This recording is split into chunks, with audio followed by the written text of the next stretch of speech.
नमस्कार, मेरा नाम आलोक है। आप लाइव स्ट्रीज देख रहे हैं। बिहार विधान परिषद की 24 सीटों पर चुनाव होना है। चुनाव आयोग की रणभेरी बज चुकी है और अब 4 अप्रैल को वोटिंग होनी है स्थानीय पदाधिकार कोटे से।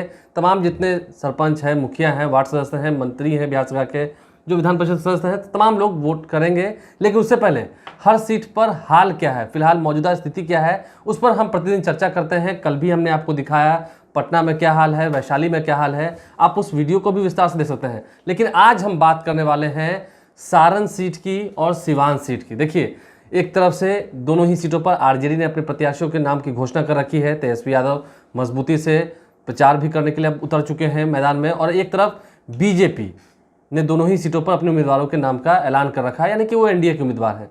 श्री जलेश गैंगश्वर हमारे साथ हैं। अब लगता है कि सारण और सिवान की सीट पर पेच फंसेगा, क्योंकि देखिए दोनों ही तरफ सिंह है, एक तरफ पांडे हैं, मतलब तमाम जातियों के समीकरण। देखिए आलोक, पेच तो फंसा हुआ है।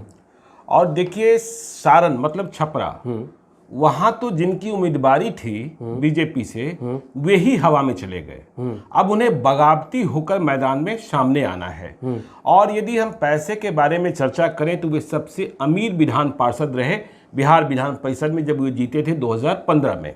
सच्चिदानंद राय की हम बात कर रहे हैं। लेकिन देखिए, सारण और सिवान को पहले समझिए। सारण और सिवान में जो यह चुनाव है और दूसरे क्षेत्रों में जब हम चुनाव की चर्चा करते हैं तो यहाँ थोड़ा सा डिफरेंस है। यहाँ सर्टिफिकेट जमा करने का प्रचलन नहीं है। मतलब जो मतदाता हैं वो पैर पूजा तो करा लेते हैं। पैर पूजा मतलब समझ रहे हैं आप, शादी ब्याह में होता है नहीं, ठीक है, तो कार्यों में होता है। हाँ, तो यहाँ मतदाता जो हैं वे उम्मीदवारों से पैर पूजा तो करा लेते हैं। पैर पूजा का काम संपन्न भी हो चुका है, प्रारंभिक, ठीक है ना। ठीक है, अब आप आगे कहिए कि पगड़ी पूजन होना है, तो उससे पगड़ी पूजन से फिर वोट का तय होगा। लेकिन पगड़ी भी मोटे गमछे से बांधना होगा। हाँ, ठीक है, तो ठीक है, तो चुनाव ही है।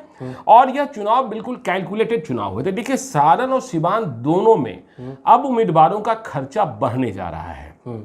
तो देखिए, पहले हम सारण की चर्चा कर लेते हैं। सारण में आपने राजद की बात कह दी कि तेजस्वी यादव बहुत मजबूती से उतर गए हैं। कितनी सफलता मिलती है मुझे नहीं पता, क्योंकि यह चुनाव कैलकुलेटेड है। देखिए, सारण की जब चर्चा होती है तो कहा यह जाता है कि यहाँ राजपूत, भूमियार, यादव, इनका वर्चस्व। आपने देखा भी कि यहाँ कभी राजीव प्रताप रूडी चुनाव जीतते हैं, कभी लालू यादव ने चुनाव जीता है, और भूमियारों का दबदबा भी यहाँ रहा है। तो सच्चिदानंद राय जो बीजेपी से जीते हुए थे वे जाति से भूमियार, ठीक है। लेकिन आरजेडी की यदि हम बात करें तो आरजेडी ने एक यहाँ नया एक उम्मीदवार दे दिया, सुधांशु रंजन पांडे को। ब्राह्मण है, हाँ, ब्राह्मण है। तो यह कौन सा समीकरण है मुझे समझ में नहीं आता। लेकिन हाँ, एक समीकरण यह है कि पैसे का बोलबाला, क्योंकि यह चुनाव ही रुपया लगता है, तो पैसे का बोलबाला समझकर सुधांशु रंजन पांडे को टिकट दे दिया गया। अब सुधांशु रंजन पांडे के पक्ष में कितने लोग हो पाते हैं यह देखने की बात होगी। देखिए, पैर पूजन का कार्यक्रम चल रहा है और पैर पूजन का कार्यक्रम सुधांशु रंजन पांडे ने भी कर रखा है। सच्चिदानंद राय तो अनवरत करते रहते हैं, ठीक है। उनका तो कहना रहा था कि पहले से वो तैयारी कर रहे थे। सच्चिदानंद राय का टिकट कैसे कट गया वे खुद नहीं समझ पा रहे हैं कि भाजपा की किस राजनीति के वे शिकार हो गए। वो छपरा की राजनीति है या प्रदेश की राजनीति है या फिर कहीं और से संकेत है। कुछ लोग यह भी कह रहे हैं कि जो गोपालगंज में टिकट का फैसला हुआ, गोपालगंज में भी बीजेपी ने उम्मीदवार बदला है, क्योंकि वहां एक भूमियार उम्मीदवार को दिया गया, इसलिए सारण में भी भूमियार को देना संभव नहीं था। तो यहां धर्मेंद्र कुमार सिंह उम्मीदवार बनाए गए बीजेपी के। तो धर्मेंद्र कुमार सिंह के उम्मीदवार की जब घोषणा हुई तो सभी चौंक गए। बहुतों को तो पता ही नहीं है कि ये धर्मेंद्र कुमार सिंह हैं कौन। यदि जिस वक्त चुनाव की घोषणा हुई थी, मैंने छपरा में भी बात की, लोग विस्मित थे कि इस कैलकुलेटेड चुनाव में बीजेपी ने किस उम्मीदवार को चुनाव मैदान में उतार दिया। इनकी कोई तैयारी भी नहीं थी इस तरीके से। पैसा था, पैसा है, लेकिन ये जाति के राजपूत है। चर्चा भी नहीं था। हाँ, ये जाति के राजपूत हैं और कहा जा रहा है कि यह चुनाव तो जिला परिषद का भी हारे हुए हैं, ठीक है ना। तो धर्मेंद्र कुमार सिंह मैदान में आ गए हैं। बीजेपी का कैडर है, जेडीयू का कैडर कितना साथ होता है यह देखने की बात होगी। लेकिन सच्चिदानंद राय की ताकत भी बीजेपी वाले ही रहे हैं और उन्होंने बीजेपी के उम्मीदवार के तौर पर ही चुनाव जीता था 2015 में, जब महागठबंधन से लड़ रहे थे। मतलब लालू से भी लड़ रहे थे, नीतीश से भी लड़ रहे थे, कांग्रेस से भी लड़ रहे थे। और सच्चिदानंद राय के कारण ही इस दफे चुनाव में सलीम परवेज पीछे हटे थे कि सच्चिदानंद राय के धन के मुकाबले हम कितना टिकेंगे। लेकिन अब चूंकि बीजेपी ने उम्मीदवार की घोषणा कर दी है और बीजेपी वाले सच्चिदानंद राय के साथ खड़े थे, तो वे क्या अब भी खुलकर खड़े होते हैं, यह देखने की बात होगी। नहीं, जो स्थानीय लोग हैं वहां पे, जो स्थानीय जो वोटर हैं तो खड़े होते हैं कि नहीं होते हैं। और जब खड़े होंगे तो उसकी कीमत क्या होगी, जो मैंने कहा पैर पूजन और पगड़ी पूजन, तो पगड़ी पूजन की कीमत बढ़ जाएगी। पहले दो ही तरफ से बोरिंग खुलना था धन का, ठीक है ना। अब तो तीसरा दरवाजा अब तीसरा दरवाजा भी खुल गया। तो तीसरा जो दरवाजा खुला है तो इसमें तो जो मतदाता है वो मालामाल हो जाएंगे। देखिए, एक वोटर होने के नाते जब अगर हम खुद भी देखें तो जैसे ही तीसरा दरवाजा खुला है तो रेट तो टाइट हो ही जाएगा, रेट बढ़ना ही है। वोटर भी चाहे कि भाई थोड़ा और आ जाए। देखिए अब क्या है, धर्मेंद्र कुमार सिंह नए तरीके से पैर पूजन भी करेंगे और पगड़ी पूजन भी करेंगे। कितने लोगों तक पहुंच पाएंगे ये भी देखना। हाँ, यह भी देखने की बात होगी।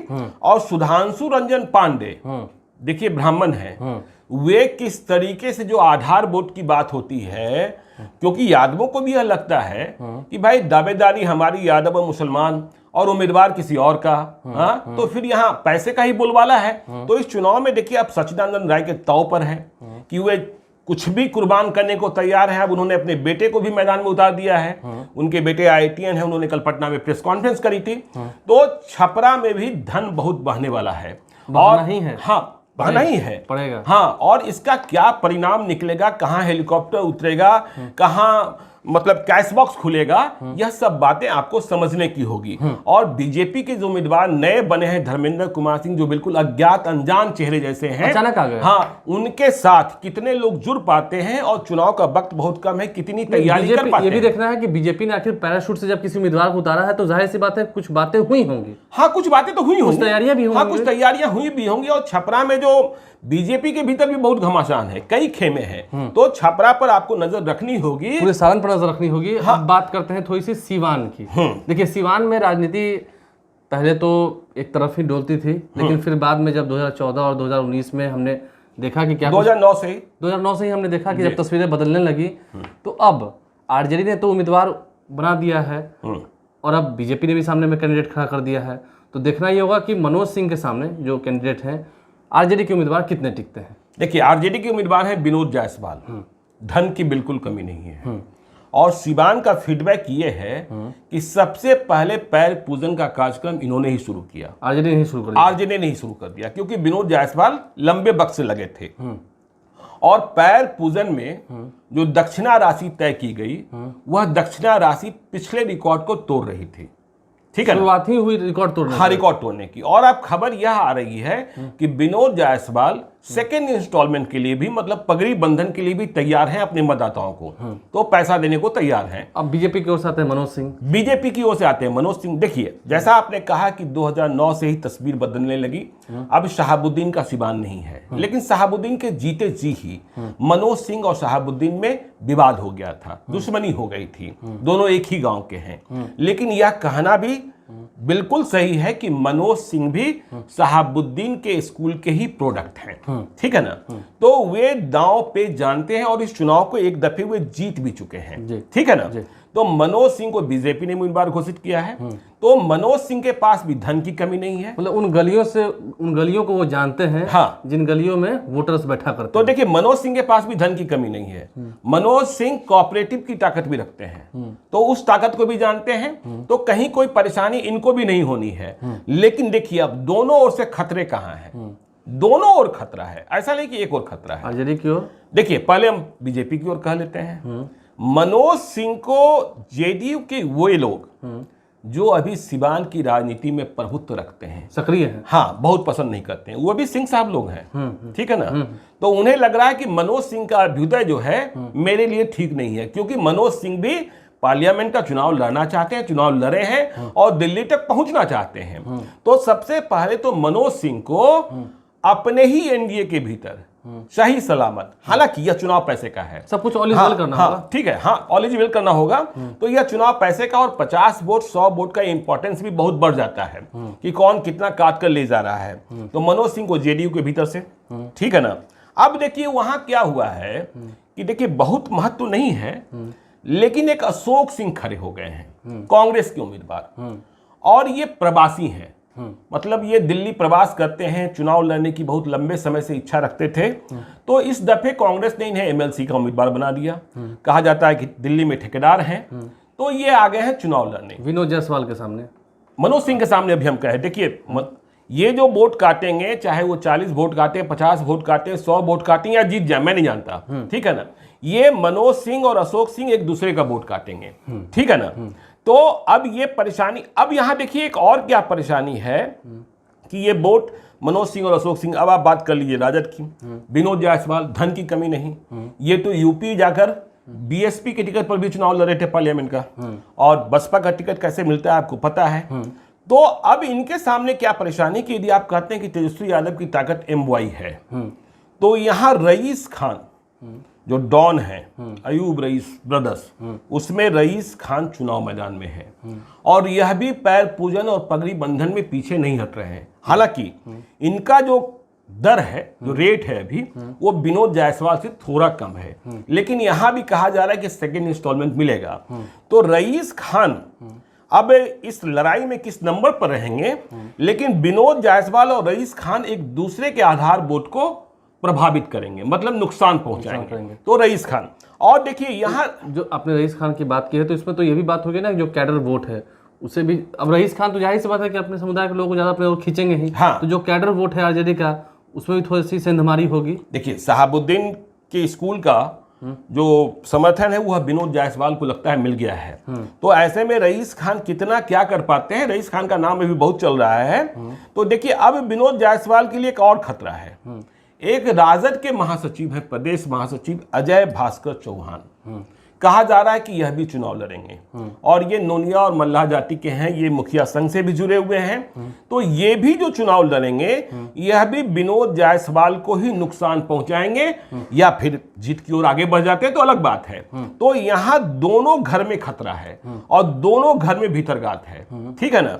तो पैसे का बहाव यहां भी दिखेगा, जैसा मैंने सारण के बारे में आपको बताया था कि सर्टिफिकेट वहां जमा नहीं करते हैं लोग, ताव वाले लोग हैं जो मतदाता हैं, वैसे ही सिवान में। तो पैसा तो मतदाता सभी से प्राप्त कर सकते हैं, लेकिन वे वोट किसको दे रहे हैं यह उनका दिल ही चुनाव के समय जानेगा, जब वे वोट देंगे। देखिए जब वो वोट देंगे तभी पता चल पाएगा कि मतदाताओं ने आखिर अपना भरोसा किस पर जताया है। दरारें दोनों ही घरों में आ चुकी हैं, लेकिन देखना यह है कि कौन सा वो शूरवीर होगा, कौन सा वो शक्तिशाली उम्मीदवार होगा जो सबसे पहले अपने घर के दरारों को पाट देगा, उसे मुलायम कर देगा, उसे चिकना कर देगा, और तब फिर घर बनेगा, तब एमएलसी का एक जो सपना ख्वाब देखा है तब पटना पहुंच पाएंगे, बिहार गारंटी में शिरकत करेंगे। बिल्कुल। और उसके बाद तो फिर आगे की बातें होंगी, लेकिन फिलहाल दोनों ही तरफ सेंधमारी है। सारण में सबसे ज़्यादा टकराव देखने को मिल रहा है, तो सिवान में भी कोई कम हलचलें नहीं बढ़ी हुई हैं। बहरहाल हर एक सीट का लेखा जोखा हम आप तक पहुंचा रहे हैं। आज हमने सिवान और सारण सीट की बात की है। आने वाले समय में, आने वाले एपिसोड्स में और भी सीटों का हम विश्लेषण करेंगे। पहले कई सीटों का विश्लेषण हम कर चुके हैं, प्रतिदिन हम करते हैं, तो उसे भी आप विस्तार से देख सकते हैं। और बीच बीच में जो डेवलपमेंट होगा, कहीं देखिए दृश्य बदलेगा, वह भी हम बताएंगे, वो भी हम बताएंगे। किसी सीट पर क्या हो रहा है, कौन आगे बढ़ रहा है, किसने कौन सी उपलब्धि हासिल कर ली, जिससे अब सीधा सीधी उसकी जीत दिख रही हो। क्योंकि तेजस्वी यादव भी मैदान में आ गए हैं, एनडीए के नेता भी आएंगे, और कूदेंगे तो समीकरण बदलेंगे। नीतीश कुमार तो भूलने लगे। बिल्कुल। और नहीं देखिए, अब अभी तो कह रहे हैं कि मेरी यात्रा व्यक्तिगत है, लेकिन जैसे जैसे दोनों पार्टियों से लोग उतरेंगे, जैसे आज मैं देख रहा था कि मधुबनी लेसी सिंह पहुंच गई हैं, ठीक है, अशोक चौधरी भी भागलपुर पहुंच गए हैं। तो ये जो पैर पूजन, पगड़ी बंधन, और बीच में भी जो रस्म है कि भाई दक्षिणा, कई तरीके के दक्षिणा चलेंगे इसमें, ठीक है ना, प्रशासनिक दक्षिणा, तमाम चीजों पर अपडेट जारी रहेगी। हमारे चैनल को सब्सक्राइब कर लें, साथ साथ फेसबुक पेज लाइक करें। धन्यवाद।